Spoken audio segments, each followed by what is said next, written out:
su programa radial, Doctrina Apostólica, junto a nuestro hermano Richard Riquelme González. Aunque me cueste la vida, no desmayaré. Aunque el diablo me persiga, tú caminaste y te quitaron la vida, derramaste tu sangre para darnos la vida. Caminaré, aunque me cueste la vida, no desmayaré. Aunque el diablo me persiga,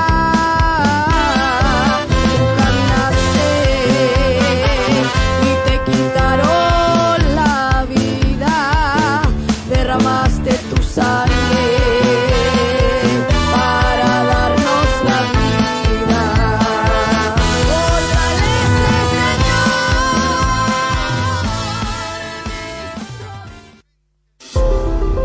Mi Dios es omnipotente. Tiene el poder sin límites e inagotable. En otras palabras, poder infinito. Es omnisciente. El estado de tener un conocimiento total. La cualidad de saberlo todo. Es omnipresente. Capacidad de estar presente en todas partes simultáneamente. Significa que Dios está siempre presente en todas partes.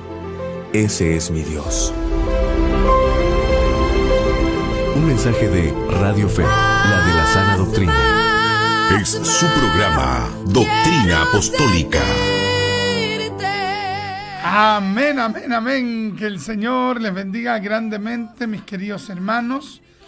Los quiero saludar en el amor del Señor en este programa radial Doctrina Apostólica. Que les saluda a su hermano en Cristo, el hermano Richard Riquelme González. Esperamos, mis amados hermanos, el ser edificados en este día. Ya, si el Señor lo permite, vamos a estar hablando un poquito acerca de William Seymour. Ya, William Seymour fue uno de los principales hermanos líderes del avivamiento pentecostal en Chile, en el mundo, específicamente en los Estados Unidos. Ya, él fue, hermano, una de las figuras claves dentro del avivamiento pentecostal ahí a comienzos del año 1909. ¿Ya? Así que, si el Señor lo permite, vamos a estar hablando un poquito acerca de esta tremenda figura, hermano, que hay tantos datos acerca de este predicador que nos van a bendecir. Y vamos a conversar un poquito de cómo parte el avivamiento allá en los Estados Unidos, en la calle Azusa, y cómo finalmente, hermano, termina influyendo en diferentes partes de Estados Unidos, y Dios de manera simultánea hace un avivamiento o provoca un despertar en la India y en Chile. Pero nosotros nos vamos a situar en el avivamiento de los Estados Unidos, allá en la calle Azusa. Ya siempre se habla acerca de lo que aquello que ocurrió hace bastantes años atrás. De hecho, el día de ayer, 9 de abril del año 2025, se conmemoraron 119 años desde que comenzó el avivamiento allá en la calle Azusa. Ya un 9 de abril del año 1906, ocurrió, hermano, este despertar, este avivamiento tremendo allá en la calle Azusa. Por lo tanto, desde esa fecha hasta ahora han pasado, hermano, 119 años, ¿ya? 119 años, hermano, que ocurrió este tremendo avivamiento espiritual, y que no partió en sí, en primer término, en la calle Azusa, sino que partió en un pequeño culto, hermano, antes de llegar a la calle Azusa ya en los Estados Unidos. Así que vamos a estar hablando un poquito acerca de este avivamiento, ¿ya? Déjenos sus saludos, sus comentarios en esta primera etapa. ¿Le interesa a usted saber un poquito acerca de esta interesante temática, hermano? Muchas veces tenemos el nombre de pentecostales, pero sabemos muy, pero muy poco del avivamiento pentecostal. Se sabe muy poco del contexto de cómo ocurrió este avivamiento. Y hay que considerar, hermano, que una de las principales figuras, que fue William Seymour, fue una persona que terrenalmente no tenía por dónde, hermano, llegar a liderar un avivamiento. Ya, estas son las cosas tremendamente llamativas, incomprensibles, hermano, que Dios hace, como Dios puede provocar un tremendo avivamiento de un momento a otro, y usando a las personas que nadie se imaginaría, ¿ya? Así que vamos, hermano, a hablar un poquito acerca de aquello, ¿ya? Vamos a ver si nos coloca esa música. Queremos adorarte a ti. Vamos a hablar un poquito entonces acerca del avivamiento. Del avivamiento. Tú llenaste mi vida que estaba tan triste. Usted escucha a esta hora su programa radial, Doctrina Apostólica, junto a nuestro hermano Richard Riquelme González.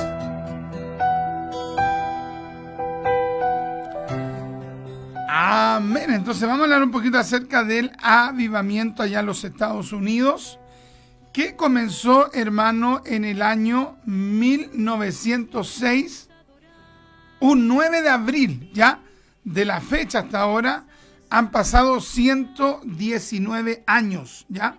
El hombre que lideró el avivamiento pentecostal allá en los Estados Unidos, aunque hubieron figuras anteriores a él, personas que Dios usó también, pero la persona que más sobresalió en ese tiempo del avivamiento pentecostal en los Estados Unidos, que es conocido como el avivamiento de la calle Azusa, ya, la persona que Dios usó de manera especial fue el predicador William J. Seymour, ¿ya? William J. Seymour, ¿ya? Y este varón, William J. Seymour, fue, hermano, un predicador afroamericano, ¿ya? Fue un predicador afroamericano que sus padres, nótese, sus padres, hermanos, fueron esclavos. Ambos padres, tanto la mamá como el papá, fueron esclavos. Ya, por lo tanto, hermano, era muy, muy poco probable que un hijo de esclavos negros allá en los Estados Unidos llegase a ser la persona que Dios iba a usar de manera extraordinaria en el avivamiento pentecostal. William Seymour, el gran hombre que Dios usó, ya entre otros, para liderar este avivamiento, nació el 2 de mayo de 1870. Recordemos que en Estados Unidos estaban entrando en una nueva etapa, hermano, luego de la guerra civil, ¿ya? Nació en Setonville, Luisiana, y su padre se llamó Simón, ¿ya? Su padre se llamó Simón y su madre se llamó Phyllis, ¿ya? Y ambos, como mencionamos, fueron esclavos. Fueron esclavos que luego de la guerra civil que se desencadenó en los Estados Unidos entre los estados del sur y los estados del norte, posterior a esa guerra, finalmente se declaró la libertad o la emancipación de los esclavos. Por lo tanto, ya cuando nace este gran predicador William Seymour, cuando nace él, ya la esclavitud había sido abrogada, ya había sido abolida, ya había sido anulada. Pero él era hijo de personas que habían sido esclavos. ¿Te das cuenta el misterio de Dios, cómo Dios puede tomar a cualquier persona? Porque si había un estrato social bajo, era precisamente cuando alguien era esclavo o en su defecto era hijo de esclavos. Sin embargo, Dios tenía un llamamiento con este hombre, William Seymour, William J. Seymour. Y William J. Seymour en el año 1905, ¿ya? Es decir, cuando él tenía unos 25 años de edad, o 35, perdón, años de edad, Imagínate cuando él ya tenía 35 años de edad. Hay gente que de repente dice, oye, yo ya tengo mucha edad para buscar de Dios, para trabajar en la obra, para quedar a cargo de un punto, para quedar a cargo de una obra, para entrar a estudiar Biblia, etcétera. Mira, William Seymour no tuvo esos prejuicios. Era un hombre de fe. Y en 1905, cuando él tenía ya 35 años de edad, se matriculó en el seminario de Houston, fundado en el pasado por Charles Fox. No sé cómo se pronunciará esto, Parham, algo así se pronuncia. Que este hombre, Charles Fox, también fue una persona que fomentó la búsqueda de Dios. Sin embargo, aunque William Seymour se pudo matricular en este seminario por el hecho de ser negro, aunque se matriculó, no podía entrar a la sala de clases. Qué tremendo, hermano.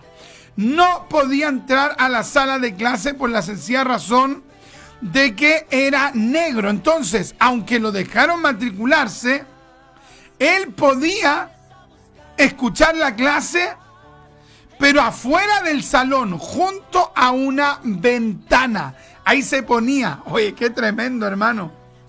Cualquiera podría haber dicho, no, esto es muy denigrante, esto me rebaja como persona, esto me denigra. Entonces, no, esto no está bien, no es de Dios, así que no me matriculo. Ya tengo 35 años, ya tengo 32 años, ya tengo una edad avanzada, ya tengo 40 años, otro podría haber dicho yo tengo 50, otro de 30, etcétera. En el caso de William Seymour, él tenía 35 años. Él podría haber dicho, no, sabe que yo en estas condiciones, yo no voy a estudiar, porque si ustedes me dicen que yo me matriculo, pero que puedo escuchar de afuera de la sala o afuera de la sala, al lado de una ventana, no. Esto me está denostando. Esto me está denigrando. Así que yo renuncio a esta matrícula. Pero, por el contrario, allí estaba William Seymour estudiando. ¿Por qué? Porque quería, hermano, ser un hombre, hermano, preparado para Dios. Si eso conllevaba el vejamen, si eso conllevaba el ser avergonzado, bueno, eso él lo miraba de un segundo plano, en un segundo plano. ¿Por qué? Porque él tenía un propósito superior. ¡Qué tremendo! Impresionante. ¿Te das cuenta el amor que tenía por aprender, para estar preparado para la obra? Y todo eso Dios lo fue viendo en él. En el año 1906, se mudó a Los Ángeles y comenzó a predicar en una iglesia abandonada, ya de la calle Azusa, a la que llamó Misión de la Fe Apostólica.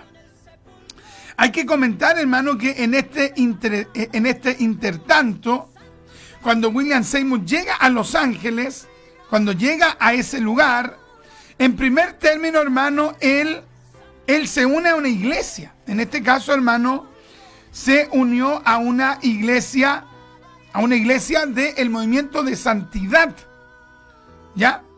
Pero donde él comenzó a enfatizar en la búsqueda de Dios, en buscar el hablar en otras lenguas, donde él comenzó, hermano, a incentivar el buscar a Dios profundamente en esa iglesia de santidad que estaba, hermano, allá en Los Ángeles.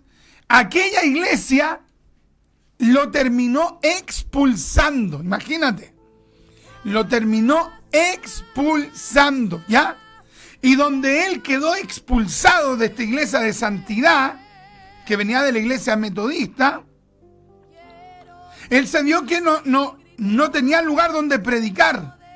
Entonces comenzó a hacer reuniones en casa, en la calle Bonnie Brae, un día 9 de abril. Ya, qué tremendo, hermano. Y ese día, hermano, se reunieron un 9 de abril, se pusieron a buscar de Dios, se pusieron a aclamar, se pusieron a consagrarse, y en ese momento, hermano, vino el derramamiento del Espíritu Santo. Antes de que ellos estuviesen efectivamente en la calle Azusa, luego de que a William Seymour lo habían expulsado, ya lo habían expulsado de aquella iglesia por enfatizar en la búsqueda de Dios, en el don de lenguas. Él comienza a hacer culto en una casa, y un día 9 de abril, hermano, el Espíritu de Dios se derramó de manera sobrenatural. Cuando comenzó este despertar espiritual, este mover de Dios, cuando comenzó, hermano, a masificarse ese toque del Espíritu Santo, cuando el avivamiento comenzó a atraer a otras personas, William Seymour fue movido por el Señor a trasladarse a la calle Azusa, al 312 de la calle Azusa. El único lugar que se encontró fue un establecimiento que antiguamente, ya hace bastante años atrás, había sido una iglesia metodista. Posteriormente se había convertido en un establo. Imagínate tú, se había convertido en un establo.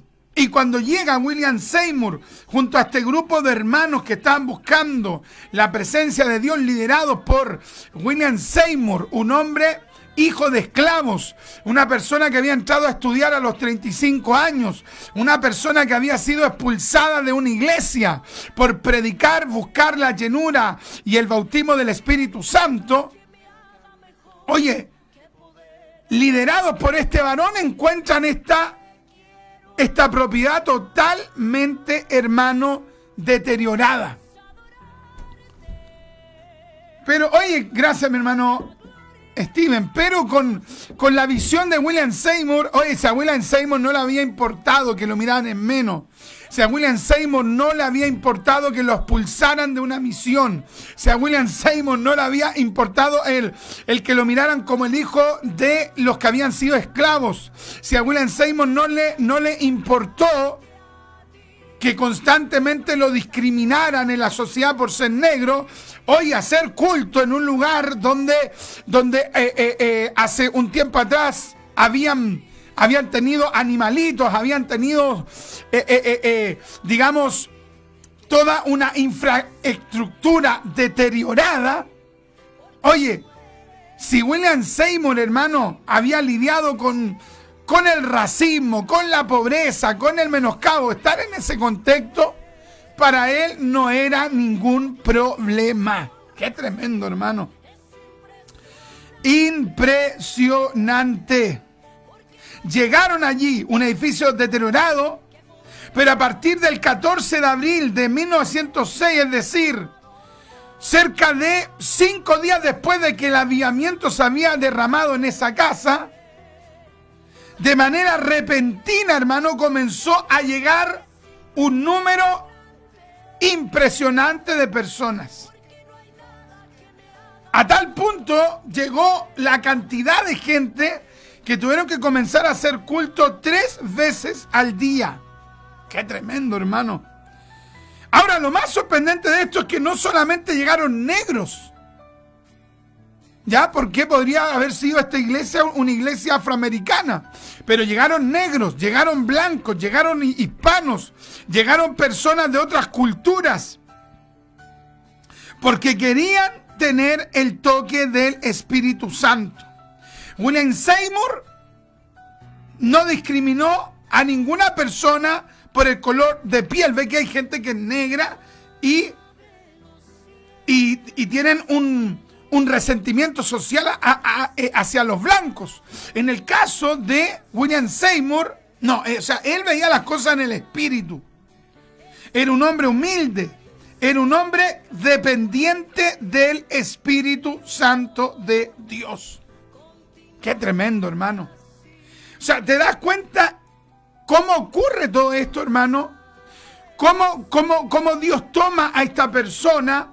Cómo Dios usa a este hijo de esclavos, cómo este hijo de esclavos tiene que lidiar con el racismo, cómo tiene que lidiar con el menosprecio, cómo tiene que ser expulsado de una iglesia, cómo tiene que partir de nuevo allí en una casa, luego irse a arrendar un lugar, hermano, que estaba casi en ruinas, y allí derrama el Espíritu de Dios su poder, primero en una casa y luego en un establecimiento que había sido usado como un establo.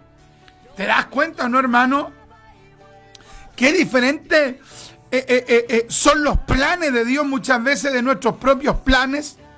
Oye, cualquier persona hubiese dicho, no, el currículum de William Seymour no me sirve. El currículum de William Seymour no me es apropiado. Es de tez negra, es hijo de esclavo, es una persona que fue expulsada de una iglesia, es una persona que no cumple con el estándar, con la presencia de un gran predicador norteamericano inglés. Así que no lo usamos. Pero te das cuenta cómo Dios lo había escogido para la gloria de su nombre. Lo había escogido para el ministerio. Y comenzó a llegar la gente, hermano. Y comenzó a derramarse el Espíritu Santo de Dios sobre aquellos que estaban buscando a Dios con toda el alma. Qué tremendo, hermano. O sea, ¿por qué quiero que meditemos en la vida de William Seymour, hermano? Para que nos demos cuenta de que el despertar del Espíritu de Dios, el mover del Espíritu Santo, hermano, se va a derramar de una manera sobrenatural sobre aquellos que estén dispuestos a ser tocados y ministrados por Dios. Dios no anda buscando, hermano, una gran construcción. Dios no anda buscando un gran establecimiento. Dios no anda buscando una persona que tenga una gran presencia física. Dios no anda buscando una persona que tenga estudios doctorales, estudios de teología, estudios, digamos, en lenguas. Si todo eso está, gloria a Dios. Pero Dios no está buscando eso. Dios está buscando personas que quieran servirle, que en medio de la crisis, en medio de la aflicción, en medio del menoscabo, en medio del problema, que puedan decir, quiero buscar la presencia de Dios. Qué tremendo, hermano. Pensaba yo en la fortaleza de este hombre. Imagínate, hermano, cómo tuvo que lidiar con el prejuicio social, pero había un foco, había un norte, había un objetivo. William Seymour, el hombre que tenía un norte, el hombre que tenía un objetivo. ¿Cuál era el objetivo? Buscar a Dios. ¿Cuál era el objetivo? Buscar la llenura del Espíritu Santo. ¿Cuál era el objetivo? Consagrarse. ¿Cuál era el objetivo? Orar. ¿Cuál era el objetivo? Ayunar. Oye, ¿cuánta gente, hermano, que de repente llega a una iglesia y lo primero que mira es que sí, las sillas son cómodas, es que sí, el coro es grande, es que sí, el techo está bien pintado, es que sí, el piso, oye, si el piso es de porcelanato, oye, puras cosas, hermano, que por lo menos en el caso de William Seymour jamás miró. Qué tremendo, hermano. Qué tremendo. Piensa tú, la iglesia primitiva. La iglesia primitiva no tenía una gran catedral. La iglesia primitiva no tenía un gran holding. La iglesia primitiva no tenía un teatro, no tenía un anfiteatro. No tenía un anfiteatro extraordinario. No, ¿saben lo que tenían? Tenían necesidad de Dios. Tenían hambre de Dios. Tenían deseo de Dios. Qué tremendo, hermano. Lamentablemente muchas veces estamos mirando otras cosas. Estamos mirando que si la persona tiene buena pinta, si la persona usa buenos zapatos, si la persona tiene un buen maletín. Y no estoy diciendo que la persona ande vestido de manera desasiada o despreocupada. Lo que estoy diciendo, hermano, que si no hay deseo de buscar de Dios, sin lugar a dudas, hermano, eso va a ser secundario.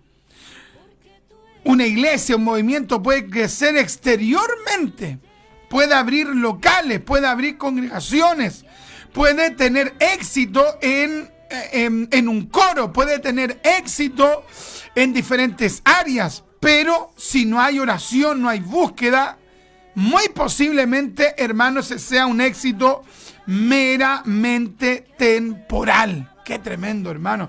Y mira cómo lo hace Dios. Dios toma a este predicador, Dios lo usa, hermano, de manera extraordinaria. Dios lo usa de manera gloriosa por un espacio aproximadamente de unos 6 años. En un periodo de 6 años, William Seymour es usado extraordinariamente. El apogeo de este derramamiento duró por lo menos 3 años, del 1906, de un 9 de abril, ya, y dura este apogeo sobrenatural, hermano, hasta 1909. Ese fue su apogeo, ese fue su parte más alta, más álgida, más gloriosa. En esos 3 años, hermanos, se abrieron iglesias, se abrieron congregaciones en diferentes lugares. El avivamiento comenzó a llegar a otros lugares. En ese periodo, en el año 1909, comenzaron a articularse nuevos movimientos. El apogeo, el avivamiento extraordinario, ya duró 3 años en la calle Azusa, pero el avivamiento fue llevado a otras ciudades por voluntad de Dios. Otros predicadores llevaron ese avivamiento, y a partir de ese avivamiento, ahora en otros lugares, en el año 1914, hermanos, se funda la llamada y muy conocida Asamblea de Dios. Ya, Asamblea de Dios. Esta Asamblea de Dios americana tan conocida emerge en el año 1914 a partir de una persona que perteneció al movimiento liderado por William Seymour. ¿Te das cuenta? O sea, emergieron otras corporaciones a partir de este avivamiento. El movimiento que funda William Seymour con otros se llamó la fe apostólica. La fe apostólica. Luego de el 1909, hermano, comenzó a haber un declive, pero todavía se mantenía esa búsqueda espiritual. Para el año 1915, William Seymour, hermano, ya no era una figura connotada a nivel nacional porque esto se había expandido tanto, pero William Seymour, hermano, seguía buscando de Dios. O sea, ¿qué te quiero decir? Que Dios toma a esta persona, que Dios la levanta, William Seymour, que Dios lo usa extraordinariamente. Hay un mover de Dios tremendo, como 3 años, luego viene, un tiempo de mover espiritual, pero menor, y ya para el año 1915, William Seymour pasa, hermano, a ser una figura secundaria. O sea, Dios lo usa y luego Dios lo guarda y lo deja allí trabajando con un grupo menor en la obra de Dios. ¿Te das cuenta? No, o sea, ¿te das cuenta cómo Dios lo hace? Porque Dios no pretende que una persona se haga connotada. Dios no pretende que alguien sea un famoso. No, lo que Dios quiere es mover su gloria. ¿Y qué es lo que hizo William Seymour? Cuando ya después Dios lo comienza a guardar nuevamente en su aljaba para que trabaje allí en el entorno que Dios le había dado para pastorear, él se dedicó a pastorear esas almas. Entonces nosotros debemos estar preparados para ser usados por Dios. Debemos estar preparados para ser instrumentos de Dios. ¿Cuánto tiempo, hermano Richard? El tiempo que Dios quiera. ¿Cuánta gente, hermano, que humanamente trata de mantenerse en la palestra? Que humanamente quiere mantenerse allí vigente. Pero en el caso de William Seymour, Dios lo usó el tiempo que Dios quería usarlo. Imagínate, en total, consideremos de 1906 hasta 1915, William Seymour fue más connotado. Ya después comenzó a ser una figura menos mediática. Pero ¿cuántos años tenemos ahí? A ver, tenemos 9 años. Alguien puede decir, que son muy pocos años. Oye, Juan el Bautista, hermano, predicó fuertemente, según los estudios que podemos hacer de la palabra, 6 meses. 6 meses fue connotado, 6 meses, no 60 años, 6 meses duró el ministerio de Juan el Bautista. Y después el Señor se lo llevó a su presencia. El ministerio del Mesías, ¿cuánto duró? Unos años. Muchas veces queremos, hermanos, estar mediáticamente allí. ¿Por qué mejor no oramos para que Dios nos use el tiempo que Él quiere? Oye, y hay veces que Dios te va a usar de manera mediática un tiempo y después vas a pasar como a un segundo plano del medio evangélico, pero no significa que Dios no te va a usar, sino que te va a usar en un grado más local. ¿Y qué vas a hacer? ¿Te vas a enojar? ¿Te vas a molestar? No, te vas a gozar si eres de Dios, porque vas a entender que hay tiempos que Dios te da para ser más mediático, y hay otro tiempo en el cual Dios te esconde o Dios te guarda en su aljaba, y Dios te va a usar a la medida que Él quiere. ¿Dónde está la enseñanza final de la vida de William Seymour? Que William Seymour aprendió a ser usado mediáticamente y aprendió a ser usado de una manera más velada, más secreta. Y en ambos lugares se esforzó para la obra de Dios. Hasta aquí dejamos esta breve biografía de William Seymour, y déjenos sus comentarios para estar leyendo sus saludos, y luego vamos a ver si alcanzamos a compartir una reflexión de la palabra de Dios.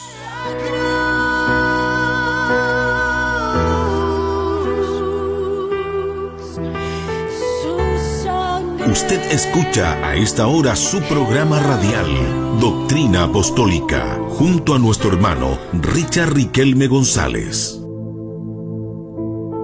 Más, quiero sentir. Amén. Estuve hablando en esta primera etapa ya en Vidas con Legado. Estuvimos hablando un poquito acerca de William Seymour. Ya, usted no me vaya a escribir aquí, ¿quién era William Seymour? No, pues hermano, usted tiene que ver la primera parte. Hablamos de William Seymour, uno de los principales líderes del avivamiento pentecostal allá en la calle Azusa, en los Estados Unidos, entre el año 1906 y el año 1909. Dimos algunos datos biográficos, hablamos de su fortaleza, de cómo Dios lo usó mediáticamente y cómo luego, hermano, finalmente comenzó a usar o a desarrollar un papel más secundario dentro del avivamiento pentecostal, ¿ya? Hoy día se estima que hay más de 500 millones de pentecostales en el mundo. Tremendo, hermano. Pero Dios un día miró a un hijo de esclavos. Un día Dios miró a un hijo de esclavos que quería servirle de todo corazón y que quería buscar la presencia del Espíritu Santo.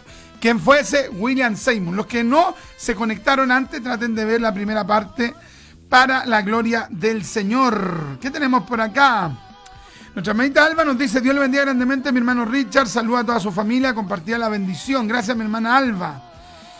La hermanita Francesca, mi amada esposa, nos dice: Dios te bendiga, mi amado esposo, y te use para su gloria. Gracias, mi amada esposa. El hermano Iván nos dice: cordiales saludos para usted, mi amado hermano Richard, que el Dios eterno le bendiga y le use poderosamente en la enseñanza de esta tarde como una de los espejos compartido el programa. Amén. Gracias, mi hermano Iván. ¿Qué le parece esto que hablamos de William Seymour? ¿Sabe que hay gente que no sabe casi nada de la historia del pentecostalismo? Hay gente que no sabe casi nada. ¿Ve? Esta es una instancia para que usted aprenda para la gloria del Señor y podamos sacar algunas reflexiones de este tremendo instrumento de Dios. A los 35 años, hermano, entró recién a estudiar en un seminario teológico y no podía entrar a la sala porque era negro. Y él no se taimó, se acomodó, se adaptó a las condiciones para estudiar. Tremendo, siglo XIX. El pastor José Sontay nos dice: Dios le bendiga, hermanos, firmes y adelante. Gracias, estimado siervo. Un abrazo para los Estados Unidos. El hermano Paulo Luis Zelaya nos dice: Dios le bendiga, mi siervo, saludos desde Calama. Gracias, muchas gracias, mi estimado en Cristo. La hermanita Nelly nos dice que Dios me lo bendiga a mi hermano Richard. Gracias, mi hermanita Nelly. Muchas gracias. Saludamos también al hermano Isaías, que no veo ni un comentario, pero ahí veo que nos ha dado algunos likes. Que Dios me lo rebendiga. Saludos para el sur. Mi amada esposa nos dice que hermoso lo que Dios hizo con ese hombre de Dios para ese gran avivamiento que hubo en ese momento. Debemos estar preparados para ser instrumentos de Dios. Claro, debemos estar preparados. Hay gente que dice, pero es que cómo Dios me va a usar a mí. Pero es que Dios te puede usar. Dios te puede usar. Dios usó a un negro para ese tiempo, cuando a los negros los miraban como ciudadanos de segunda, tercera categoría. Dios usó a ese negro que había sido hijo de ex esclavos. ¿Te das cuenta, no? Dios usó a una persona que a los 35 años recién entró a estudiar a un seminario. O sea, ¿te das cuenta, hermano, que Dios lo que ve es la humildad? Dios lo que ve es la entrega. Dios lo que ve es la disposición. Y Dios va preparando a la persona. Impresionante. Debemos estar preparados, que Dios nos ayude a estar preparados. Nuestro hermano Ángel nos dice, Dios le bendiga grandemente, hermano Richard. Dios bendiga grandemente a todos los hermanos. Saludos desde Alicante, España. Bendito sea Dios. Amén. Gracias, mi hermano Ángel. Nuestra hermanita Cintia nos dice, Dios le bendiga a mi hermanito Richard. Saludos a mi hermanita Francesca y a todos los hermanos en sintonía. Gracias, mi hermana Cintia. Dios bendiga a la hermanita Cintia, al hermano José. Ya, hoy se me fue aquí el comentario. Se me fue. ¿Dónde está? Aquí está. Ahí sí. Nuestra hermana Claribel nos dice, Dios le bendiga a mi hermano Richard. Riquelme aquí atenta para escuchar la enseñanza de hoy. Dios le bendiga a mi hermano Richard, atenta para escuchar. Amén, amén. Dios bendiga entonces a todos nuestros amados hermanos. Tremenda la vida de William Seymour. Ya tremendo, impresionante. Cuando uno estudia la vida de estas tremendas figuras, personas que Dios usó, uno dice, oye, qué lejos estoy de llegar a ese nivel. Ya estoy muy lejos, pero ¿qué tenemos que hacer? Tenemos que tener un nivel de entrega, hermano, mayor. Muchas veces, hermano, nos entregamos poco al Señor. Oye, a la primera que tenemos problemas en la iglesia, hay gente que se amurra. ¿Ya? Tienen una prueba, dejan al Señor. No, tenemos que tomar en serio nuestro caminar, hermano, con el Señor. Amén. Vamos a compartir una palabra, mi hermano Steven. Vamos a ir a la cortina de la predicación. Reverdecer como la vara de Aarón, Señor, yo quiero reverdecer como la vara de Aarón, Señor, yo quiero reverdecer, quiero ser lleno de tu poder, Señor, yo quiero reverdecer, quiero ser lleno de tu poder, Señor, yo quiero reverdecer como la vara de Aarón. Usted escucha a esta hora su programa radial, Doctrina Apostólica, junto a nuestro hermano Richard Riquelme González.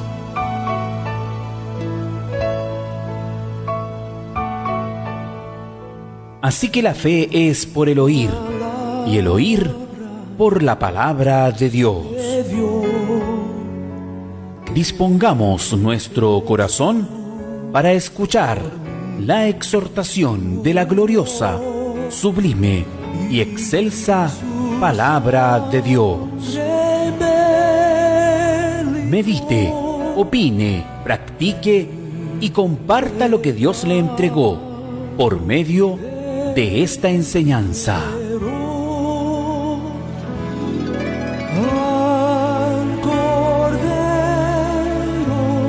Es su programa Doctrina Apostólica.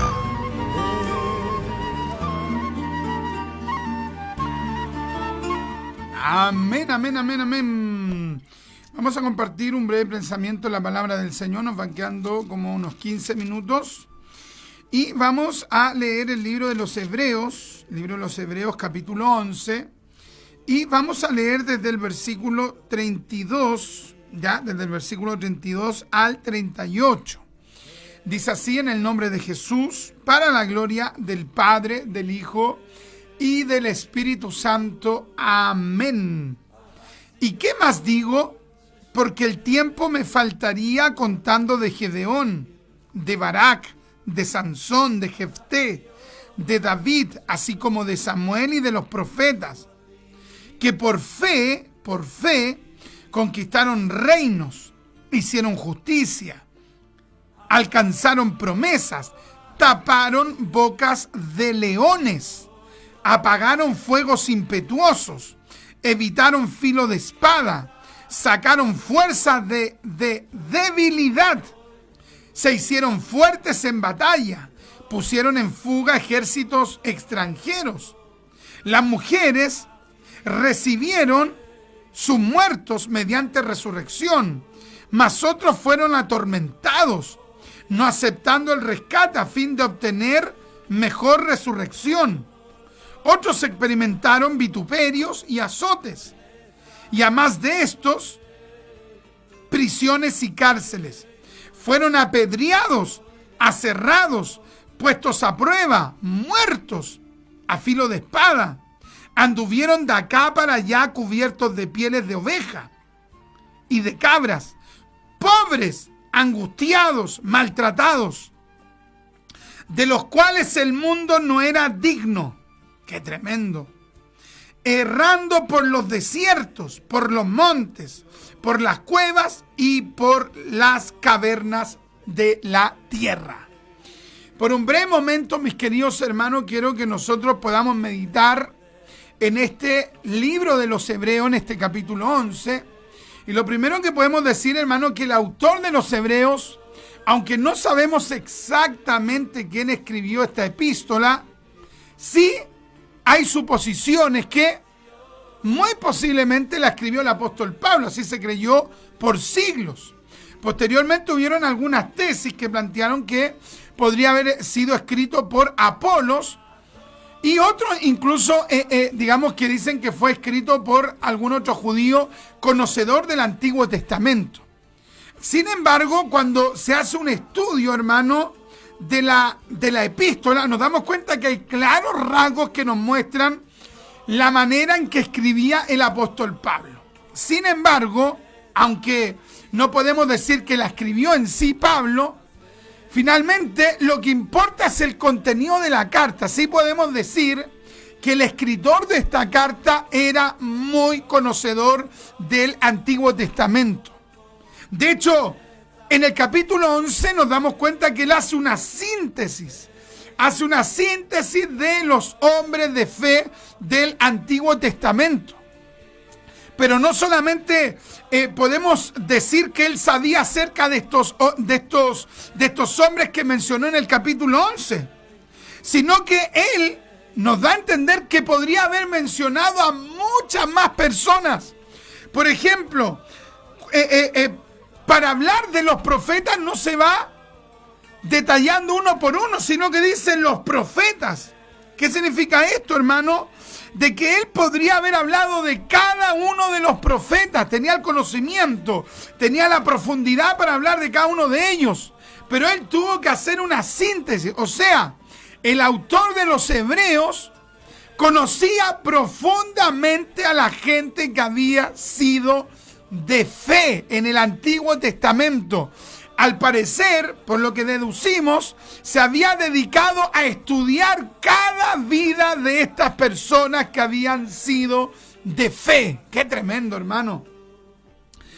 ¡Qué tremendo, hermano, es considerar esto! Porque la gente de fe, ¿sabe qué es lo que te hace un bien?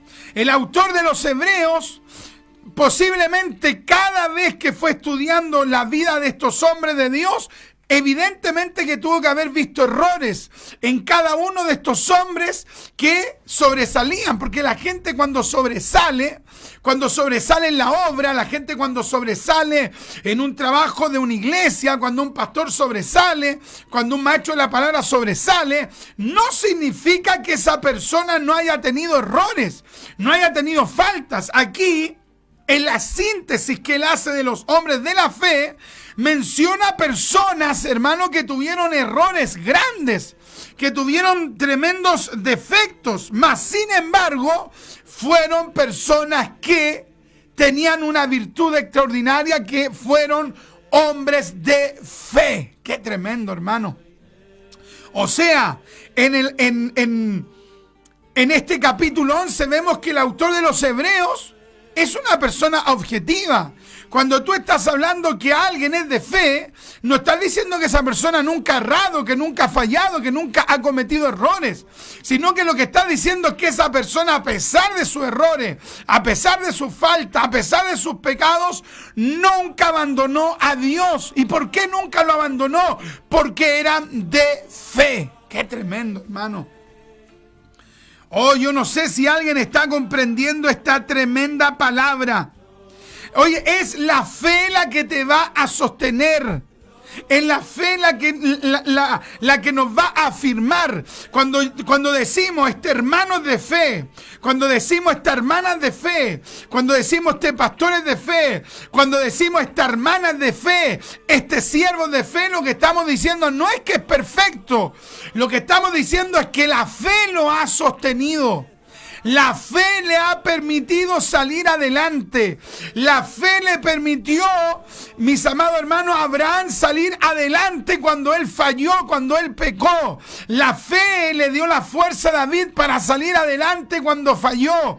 La fe en Moisés le permitió, hermanos, salir adelante luego de pecar en en ese momento cuando ocurrió esa riña y él defendió a un israelita y lamentablemente le dio muerte a ese egipcio. ¿Quién lo sostuvo? Lo sostuvo la fe en el Mesías, la fe en el Dios de la gloria, la fe, la fe, la fe, la fe. ¡Qué tremendo! Cuando este escritor fue guiado por el Espíritu, probablemente se fue fascinando, se fue impresionando, recordando cómo la fe había sostenido a cada una de estas personas. Es importante tener conocimiento, por supuesto, pero el conocimiento, y sobre todo secular o histórico, no te va a sostener. No, eso te va a servir, pero no te va a sostener. La fe en Dios es la que te va a sostener. Creerle en Dios es lo que te va a sostener. Confiar en Dios es lo que nos va a sostener. Qué tremendo, hermano. Cada uno de estos hombres que entraron a esta galería, que comúnmente es llamada la galería de la fe, no entraron allí porque nunca fallaron. Entraron allí porque por fe salieron adelante confiando en Dios. Qué tremendo, hermano. Y es impresionante, hermano, cómo en esta síntesis de los hombres de la galería de la fe, muchos de estos instrumentos de Dios, ¿saben lo que ocurrió con ellos? Ocurrió con ellos, hermano, que pasaron momentos difíciles, tan difíciles, hermano, como, mira, verso 36, fueron vituperados, fueron azotados, estuvieron presos, estuvieron en una cárcel. Verso 37, fueron apedreados, fueron aserrados. ¡Qué tremendo, hermano! Fueron puestos a prueba, otros fueron asesinados, otros anduvieron caminando por diferentes lugares, anduvieron errantes por los desiertos, se tuvieron que vestir con pieles de oveja, de cabra, es decir, tuvieron que vivir de una manera súper precaria, fueron pobres, angustiados, maltratados. Otros se tuvieron que esconder en cuevas, vivir en cuevas. ¡Qué tremendo, hermano! ¿Y sabes qué? Nunca dudaron que Dios estaba con ellos. Y si en algún momento quiso venir el maligno a ponerle la duda de que Dios estaba con ellos, hermano, impusieron su fe. ¿Qué quiero decirte, hermano? Quiero decirte, mis queridos hermanos, que tu situación social, tu situación económica, tu situación laboral, tu situación, digamos, en la sociedad, tú, no sé, tal vez tienes deuda, tal vez estás pasando un momento crítico en lo económico, tal vez te sientes solo y abandonado, tal vez tus seres queridos te han dejado. Pero yo quiero decirte que nada de eso puede determinar que Dios está contigo, porque lo único que va a determinar que Dios está contigo Es tu fe en Dios. Es tu fe en Dios para la prosperidad, para los que pertenecen al movimiento de la prosperidad, para aquellos que pertenecen, digamos, a las religiones. Oye, cualquiera de estos que fue apedreado, que fue maltratado, ¿sabe lo que diría la gente de este tipo de personas? Diría, no, Dios los dejó, no, Dios no está con ellos, no, Dios no es el Dios de ellos. Esa gente dice que cree en Dios, pero Dios no está con ellos, porque si no, no estarían así. Eso dice la gente. Pero aquí el autor de los Hebreos nos dice, esa gente de fe llegó a vivir en las situaciones más críticas y Dios estaba con ellos. Qué tremendo, hermano. Qué tremendo. Yo no sé si hay alguien que está entendiendo esta palabra. ¿Cuántas veces, hermano, estamos permitiendo que las situaciones influyan en nuestra manera de pensar y que digamos, tal vez Dios no está conmigo porque tengo una enfermedad, porque tengo una prueba, porque tengo una crisis matrimonial, porque mi empresa se arruinó, porque mi negocio se hizo pedazo, porque tal vez algunos hasta pueden decir, es que mi señora me dejó, es que mi marido me dejó, y de acuerdo a las circunstancias, tal vez puedo llegar a pensar que Dios me dejó. No pienses eso. Dios no te dejó y es tu fe la que te va a sostener. Tal vez en ese caminar tú vas a oír gente que te va a decir, ¿y qué te pasó? Bueno, y tú no soy evangélico, tú no soy cristiano, te están maltratando, te han azotado, caíste preso, detenido, te han tirado cualquier piedra, han murmurado, te han atacado con pelambres, has pasado prueba económica, te echaron de la pega, te echaron de tu trabajo, se arruinó tu negocio. No, yo creo que Dios no está contigo. Vas tal vez a tener que escuchar eso, pero nada de eso te puede influir, nada. Estas personas llegaron a experimentar los momentos más críticos que un ser humano puede experimentar. Y mira lo que dice el autor de los Hebreos, de los cuales el mundo no era digno. O sea, para el mundo estas personas eran los parias. Para el mundo estas personas eran tal vez hasta desgraciadas. Pero a los ojos de Dios eran personas indignas eran personas que eran miradas como indignas, aunque a los ojos de Dios eran dignas. La sociedad los miraba como indignos. La sociedad los miraba como lo peor, pero a los ojos de Dios eran dignos. Eran dignos. Mira lo que dice. Oh, qué tremendo, hermano. De los cuales el mundo no era digno. O sea, el mundo que los miró como indignos, al final el autor de los Hebreos dice, el mundo era el indigno de tenerlos a ellos aquí en la tierra. Qué tremendo, hermano.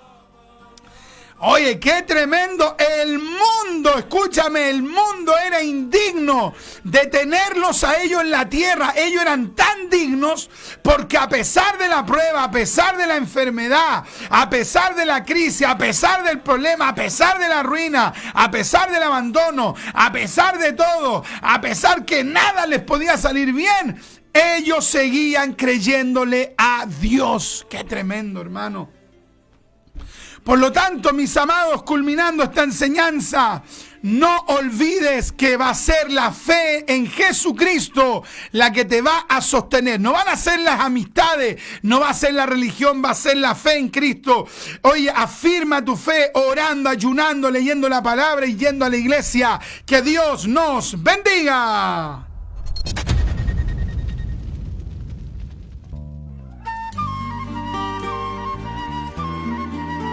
Es su programa Doctrina Apostólica. Más, quiero sentir. Amén. Ya estamos terminando, mis amados. Ha sido una tremenda bendición. Así que confía, hermano. El mundo te puede mirar indigno, pero si tú amas realmente a Cristo, es el mundo el que es indigno de los hijos de Dios, porque nosotros hemos sido alcanzados por la salvación que es en Cristo y en la fe la que nos sostiene. Ya, mis amados, a seguir adelante, a leer la palabra y a no apartarnos del Señor. Nos van quedando, hermanos, solamente un día para poder pagar nuestro programa radial, así que aquellos que se han comprometido con apoyar nuestro programa, también traten de hacer llegar su ofrenda de aquí a mañana, hermano, para la gloria del Señor. Muchas gracias, mis amados. Me despido, un abrazo. Hoy día vamos a estar compartiendo el culto con los hermanos de Cruzada de Poder allá en Santiago Centro, si el Señor lo permite. Así que le enviamos un abrazo y esperamos vernos allá. Nos despedimos con un Maranata, el Señor viene. Siento, Señor, que tú estás conmigo.